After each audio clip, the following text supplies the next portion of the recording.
रसूल अल्लाह सल्लल्लाहु अलैहि वसल्लम ने फरमाया, जहन्नम से सबसे आखिर में निकलने वाले आदमी को मैं जानता हूँ। वो ऐसा आदमी होगा जो सलीन के बल चलते हुए निकलेगा और अर्ज़ करेगा, ए मेरे रब, लोग जन्नत की तमाम जगह ले चुके होंगे।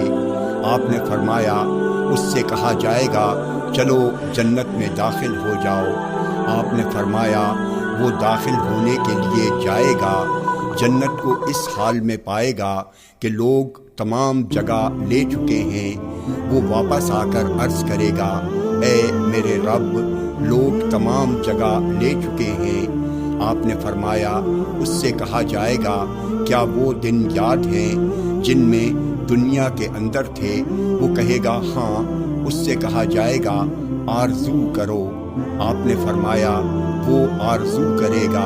उससे कहा जाएगा, तुम्हारे लिए वो तमाम चीज़ें जिसकी तुमने आरज़ू की है और दुनिया के 10 गुना है।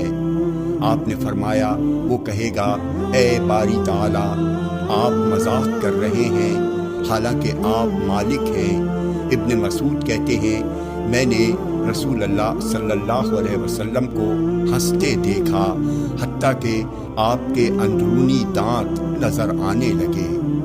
जामे तिर्मिज़ी हदीस नंबर 2595।